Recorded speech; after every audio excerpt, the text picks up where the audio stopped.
sebenarnya kita harusnya bertanding itu bukan dengan orang lain, tapi dengan diri kita. Dengan diri kita. Oke, Assalamualaikum warahmatullahi wabarakatuh. Halo Sobat Dakwah, selamat sore.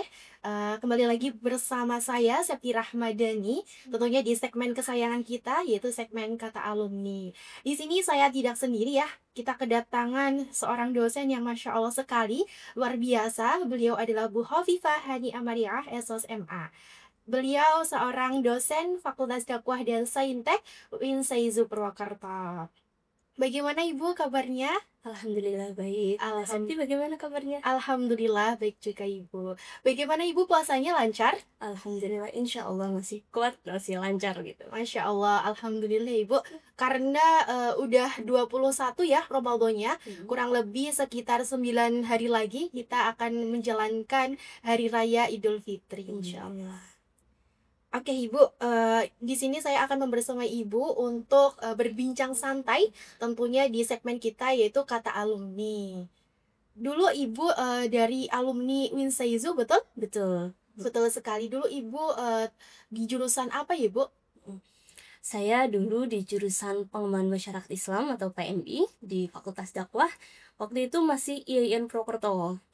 Betul sekali. Ya, dulu kan Ibu di jurusan PMII, PMI ya, mohon maaf, di jurusan PMI. Jadi kan banyak sekali di anak-anak Gen Z ini itu FOMO akan jurusan gitu ya Bu.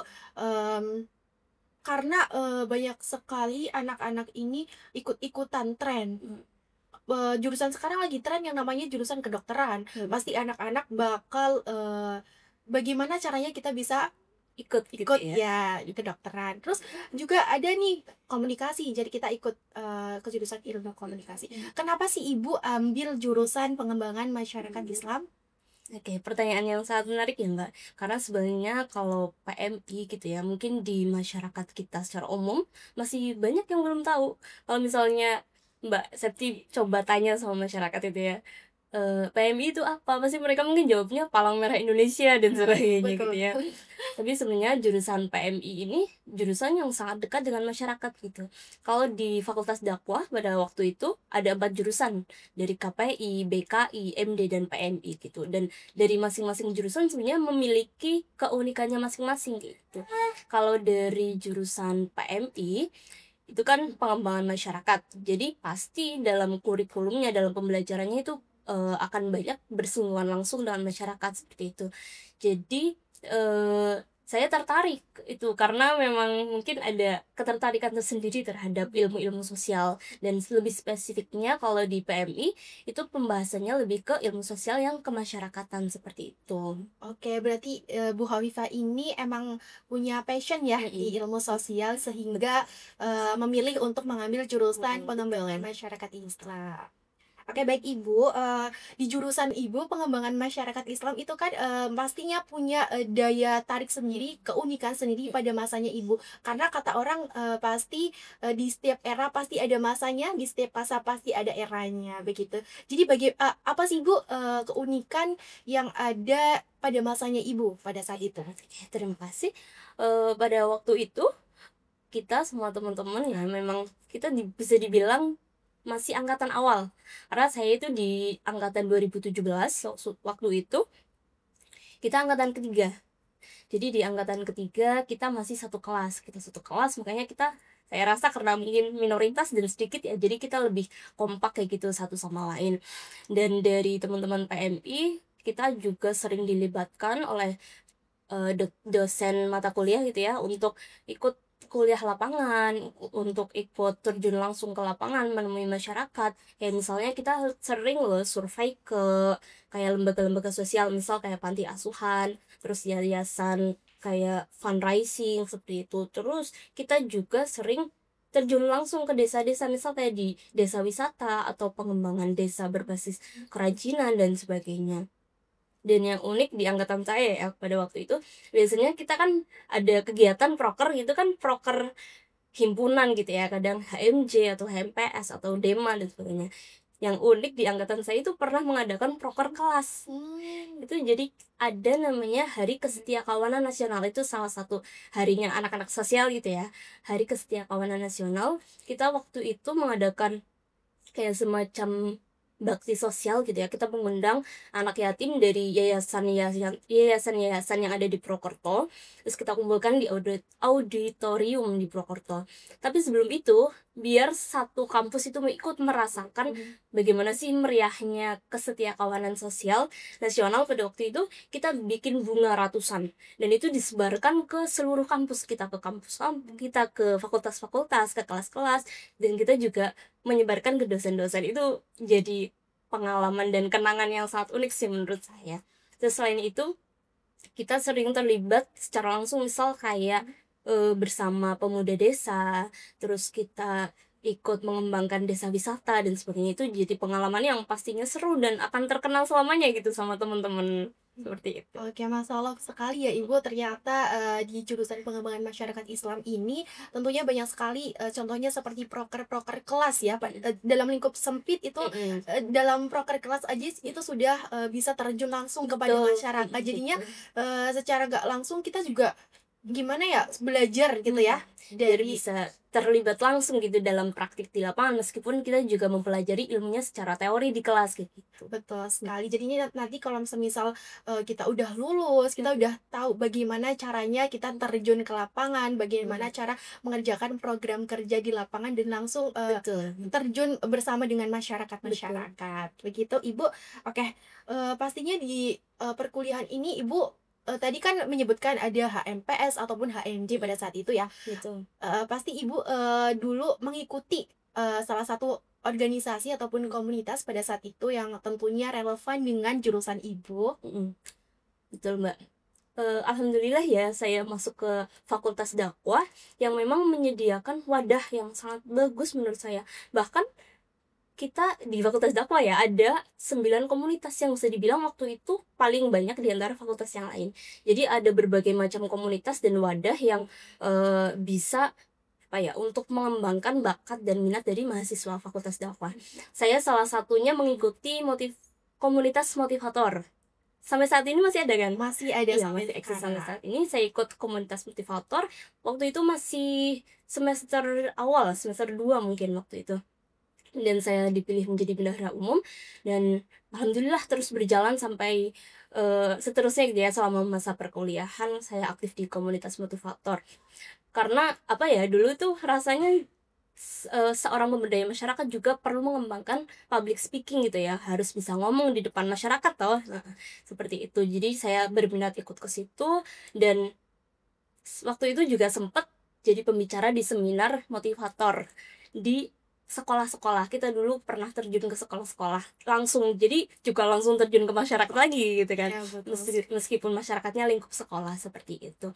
Terus selain itu kan di ranah komunitas. Di ranah internal dan eksternal saya juga mengikuti organisasi. Di eksternal ada PMII, di internal sejak awal saya ikut HMJ. Waktu itu HMJ PMT karena masih gabungan antara PMI sama MD. Terus setelah itu malah di tahun selanjutnya saya didapuk gitu ya, jadi ketua HMJ PMT. Waktu pengembangan masyarakat itu antara MD dan PMI jadi satu, jadi masih dalam satu naungan di HMJ PMT. Terus kemudian dilanjutkan lagi semacam karir gitu, bukan karir sih, perjalanan dalam berorganisasi dilanjutkan lagi di ranah fakultas. Saya jadi tunjuk gitu ya, dipilih sama teman-teman untuk menjadi wakil Dema Fakultas Dakwah 2020. Ya, 2020 itu. Seperti itu. Mungkin dari kegiatan-kegiatannya pasti banyak sekali ya, banyak sekali kegiatan yang berlangsung. Misalnya di HMJ PMT waktu itu kita ada program Kampung Al-Quran di Desa Kober.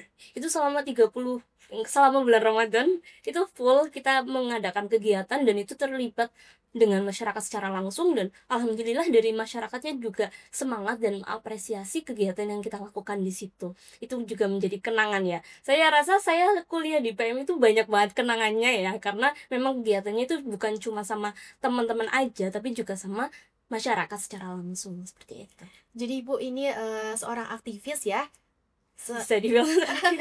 Iya, karena Ibu banyak sekali mengikuti tentunya komunitas-komunitas, organisasi-organisasi yang nantinya bakalan menunjang untuk pemberdayaan masyarakat Islam. Contohnya dengan motivator, kita bisa belajar bagaimana kita memotivasi orang lain dan Betul. juga diri kita sendiri. Ibu kan ini seorang aktivis ya dulu. Bagaimana sih mengatasi struggle? Kita kan antara kuliah dan juga organisasi itu harus balance gitu, Betul. biar tidak ada kesenjangan antara salah satunya itu. Bagaimana tips and trick menurut Ibu untuk mengatasi keseimbangan tersebut? Oke, untuk kegiatan ya, dan fun fact-nya saya juga mondok waktu itu. Jadi saya full mondok dari awal sampai akhir, itu mondok juga. Jadi ada 3, nggak cuma 2, nggak cuma organisasi sama kuliah, tapi juga kuliah, organisasi, dan mondok gitu ya. Itu kan tinggal bagaimana kita mengatur waktunya seperti itu. Jadi menurut saya, yang pertama pasti prioritas. Prioritas kita tetap bagaimana cara mengatur prioritas tersebut agar kegiatan yang harusnya diprioritaskan itu jangan sampai dikesampingkan gitu. Kayak misalnya kuliah dan sebagainya, itu kan ada prioritas, misal kita harus mengerjakan tugas, harus presentasi dan sebagainya. Terus di organisasi kita punya tanggung jawab, misal sebagai ketua dan sebagainya, kita kan harus bisa membagi waktu ya. Itu tinggal bagaimana kita menempatkan prioritas. Kalau misal yang satu sedang bisa ditinggal, kita prioritaskan yang lain, tinggal seperti itu tinggal gimana seni kita bisa mengaturnya gitu. Alhamdulillah semuanya bisa berjalan dengan baik, dan termasuk bisa lulus tepat waktu. Terus di pondok juga tetap ikut kegiatan-kegiatannya, dan di organisasi alhamdulillah kegiatannya juga bisa berjalan dengan lancar. Dan saya pikir itu hanya soal kita bagaimana membagi waktu, karena kita diberi waktu sama-sama 24 jam. Ada yang sibuk sekali, ada yang cuma scroll HP, itu kan tinggal bagaimana kita mengaturnya. Betul sekali Ibu. Ibu kan tadi kuliah, berorganisasi sekaligus mondok, 3 kegiatan langsung Ibu dapat semasa kuliah semester 1 Dari awal sampai akhir. dari awal sampai akhir tentunya. Pasti banyak sekali pencapaian-pencapaian seperti tadi menjadi pemateri seminar gitu ya. Apa saja sih pencapaian-pencapaian yang Ibu dapatkan ketika kuliah sebagai mahasiswa pengembangan masyarakat Islam tentunya? Baik, kalau bicara soal pencapaian ya Mbak, mungkin masih banyak teman-teman yang lain yang pasti jauh lebih hebat dan lebih banyak pencapaiannya. Tapi kalau dari saya pribadi, alhamdulillah selama berkuliah di Fakultas Dakwah ya, bisa mengembangkan diri seperti itu. Kalau di perlombaan sebenarnya saya tidak terlalu konsen untuk mengikuti lomba-lomba, tapi pernah juga dapat juara EASA. UKM EASA itu pernah mengadakan lomba, saya juara 2 lomba speech pidato bahasa Inggris, itu pernah dapat juara itu pas masih semester awal. Terus juga Putri Raida dari eksternal PMII, itu saya pernah juga jadi juara 2 kalau tidak salah ya, udah lama banget soalnya. Itu dari bidang, kalau dari perlombaan. Kalau dari pembicara itu saya juga pernah jadi pembicara yang seminar motivator tadi. Terus juga pernah jadi pembicara atau narasumber bedah buku. Jadi waktu kita PPL di semester 6 kalau tidak salah, kita juga menulis buku, kita berkarya gitu ya sama teman-teman. Itu juga salah satu pencapaian yang menjadi kenangan tersendiri gitu buat saya, menulis buku. Terus habis itu saya ditunjuk sama teman-teman untuk mewakili membedah buku di seminar festival pemberdayaan yang diadakan oleh HNJ waktu itu, dengan penanggapnya itu dari manajer LSM LPPSLH Bapak Barit, sama dari Kajur, waktu itu Kajurnya masih Pak Agus Rianto, seperti itu.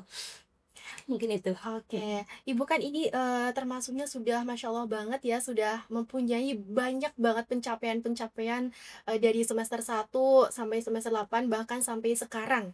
Mungkin bagaimana sih cara Ibu untuk konsisten menjaga pencapaian-pencapaian itu bahkan untuk menjadi lebih baik? Ini tips and trick buat sobat dakwah semuanya nih, barangkali yang merasa aku nih belum ada pencapaian sama sekali nih, aku nggak mau nyoba, aku takut gitu. Betul. Perasaan-perasaan seperti itu saya juga mengalami gitu ya, kayak takut, insecure, terus kayak kok ngelihat orang lain kok hebat-hebat semua, sedangkan saya nggak punya pencapaian apa-apa gitu. Saya pikir sebenarnya kita harusnya bertanding itu bukan dengan orang lain, tapi dengan diri kita sendiri, dengan kemalasan, dengan apa ya, dengan keinsecurean yang ada di diri kita sendiri gitu. Kita harus melawan itu, kita harus melawan ego yang ada di diri kita sendiri. Jadi sebenarnya yang butuh siapa ya kalau bukan diri kita sendiri kan. Jadi mau tidak mau kita akan konsisten dan kita akan menjadi versi terbaik dari diri kita sendiri, seperti itu. Kayak jadi kita tuh harus bersaing dengan diri kita Betul, sendiri, dengan bersaingnya rasa malas dan apapun itu yang bikin kita tuh nggak mau maju dan nggak betul. mau berubah menjadi lebih baik. Betul sekali. Betul. Oke, baik Ibu. Tentunya Ibu sekarang sudah menjadi dosen ya Fakultas Dakwah Winsezu Purwokerto. Bagaimana sih Ibu memulai karir tersebut setelah lulus kuliah? Oke, baik, terima kasih.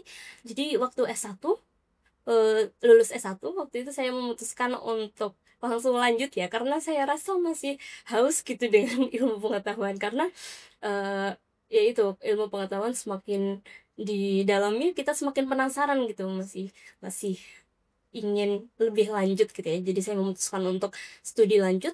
Alhamdulillah di Fakultas Dakwah waktu itu saya juga menjadi wisudawan terbaik di periode wisuda saya, di wisudawan terbaik di jurusan PMI. Jadi insya Allah IPK-nya juga cukup gitu ya untuk mendaftar secara non tes, jadi tidak pakai tes gitu ya, langsung mendaftar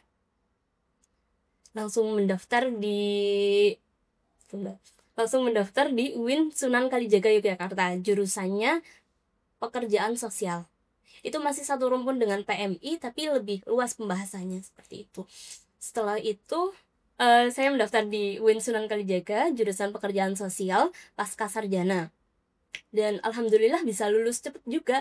Kayak di semester 4 awal itu sudah bisa sidang, karena alhamdulillah kondisinya waktu itu lagi hamil. Jadi saya ada target buat diri sendiri bagaimana biar bisa sidang sebelum melahirkan kayak gitu. Jadi saya ada motivasi itu, kalau tidak salah nulis tesnya itu cuma 1 bulan kalau nggak salah, karena memang penelitian saya kan di panti asuhan dan sebelumnya saya memang sudah praktikum di situ. Jadi data-data dan sebagainya memang dari saya sudah menyimpan kayak gitu. Jadi tinggal penulisannya, alhamdulillah menulis insya Allah 1 bulan, karena dari dosen pembimbing juga support karena tahu saya sedang hamil. Jadi bagaimana dikirim langsung revisi kayak gitu. Jadi alhamdulillah prosesnya bisa cepat, dan sidang tepat di Ramadan kemarin, puasa, dan waktu itu kalau nggak salah lagi hamil 8 bulan, hampir 9 bulan.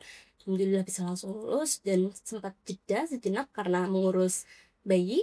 Jadi alhamdulillah sekarang bisa ikut berkontribusi gitu untuk Fakultas Dakwah, untuk pengembangan Fakultas Dakwah khususnya di jurusan PMI, dan saya sekarang mengampu mata kuliah Sistem Perlindungan Sosial di PMI semester 6, seperti itu. Selain itu juga ada kesibukan lain ada kesibukan lain yang sebenarnya dirintis dari Jogja juga waktu masih jadi mahasiswa pasca sarjana. Saya merintis usaha gitu ya, kayak bisnis lebih ke F&B alias makanan gitu, lebih concernnya ke donat kentang premium. Jadi habis dari Jogja alhamdulillah dilanjutkan lagi di sini, sekarang udah punya outlet gitu ya. Dan alhamdulillah tidak ada yang bantu juga meskipun baru 1 orang, dan saya rasa itu juga menjadi implementasi dari apa yang saya dapatkan di Fakultas Dakwah, karena dulu sempat dapat kuliah entrepreneur, dan itu jadi pengembangan, dan saya kembangkan alhamdulillah. Semoga bisa terus berkembang karena sekarang masih dirintis gitu ya, doanya ya Mbak. Amin, semoga dilancarkan ya Ibu usahanya, dan semoga terus konsisten menjadi dosen di Fakultas Dakwah Winsezu Purwokerto. Baik Ibu, mungkin banyak sekali pengalaman yang tentunya Bu Hafifah berikan kepada kita dan juga sobat dakwah semuanya.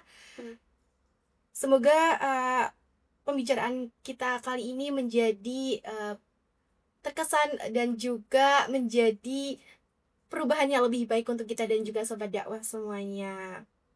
Oke, jangan pernah berputus asa, tetaplah fokus dan jangan pernah menyerah, karena dengan kita mencoba hal baru, kita akan tahu pengalaman baru. Karena kesuksesan itu hanya akan diraih dengan bekerja keras. Saya Septi Ramadhani mengucapkan terima kasih banyak kepada Bu Hafifah sudah berkenan untuk berbagi pengalaman kepada saya dan juga sobat dakwah semuanya. Saya Septi Ramadhani, mohon undur diri dan wassalamualaikum warahmatullahi wabarakatuh.